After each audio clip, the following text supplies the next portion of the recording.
एक काला तेंदुआ चुपचाप मृगों के झुंड के पास पहुंचा, जिससे पानी पी रहे मृग डर गए। लेकिन काले तेंदुआ ने हमला नहीं किया और पानी पीने के लिए अपने शिकार के साथ एक लाइन में खड़ा हो गया। पता चलता है कि जंगल में सूखे का मौसम है और सभी जानवरों को जीने के लिए शांति से रहना है, लेकिन उनके सामने पानी का कुंड इस सामंजस्यपूर्ण वातावरण को तोड़ देता है। यह एक मानव बच्चे के हाथ में आ गया और लड़के ने पानी का बर्तन उठाया और बड़े घूंटों में इसे पी गया। किनारे पर खड़े सभी जानवर उसे आश्चर्य से देखने लगे। भेड़िया राजा के चेहरे पर गंभीरता थी, क्योंकि वह भेड़ियों द्वारा पाला गया बच्चा था और उसे भेड़ियों की आदतें भी सीखनी चाहिए। इसी समय अचानक पहाड़ से एक अजीब सी आवाज आई और सभी जानवर सतर्क हो गए। पता चला कि जंगल का राजा यहाँ आया हुआ था और उसके मनमौजी व्यक्तित्व के कारण सभी जानवर उससे डरते थे। लड़का भी चुपचाप भेड़ियों के राजा के पीछे छिप गया, लेकिन बाघ ने उसे एक नजर में देख लिया। बाघ लड़के के पीछे आया क्योंकि इंसानों ने उसकी एक आंख अंधी कर दी थी, लेकिन यह युद्ध विराम का समय है, इसलिए बाघ भी जल्दबाजी में कोई कदम उठाने की हिम्मत नहीं करता। वह भेड़ियों को कड़ी धमकी देता है और कहता है कि जब सूखा खत्म हो जाएगा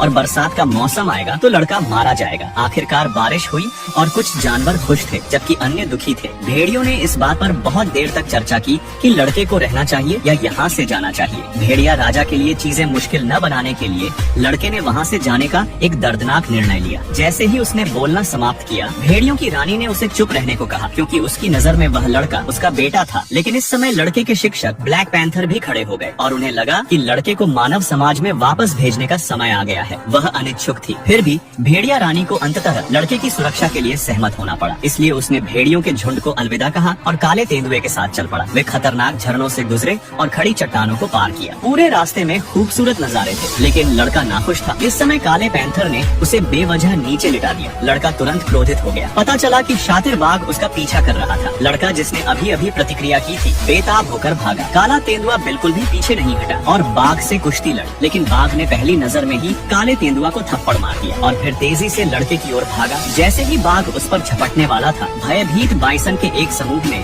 अचानक उसे धक्का देकर दूर कर दिया। लड़के ने इस अवसर का लाभ उठाकर सीधे सूखी नदी की तलहटी में छलांग लगा दी। उसने अपने हाथ घुटनों पर रखे और अभी सांस लेने की कोशिश ही कर रहा था कि पागल भैंसों का झुंड पीछे से झपट पड़ा। सौभाग्यवश अपने दुबले शरीर के कारण लड़का मुड़ मुड़कर बाइसन के हमले से बचने में सफल रहा। जब उसने ऊपर देखा तो पाया कि बाघ आ चुका था। लड़का जानता था कि जब झुंड तितर बितर हो जाएगा तो वह मारा जाएगा। ये सोचकर उसने दांत पीस लिए और मौके का फायदा उठाकर गाय का एक सींग पकड़ लिया और लड़का जल्द ही उसकी नाक के नीचे से गायब हो गया।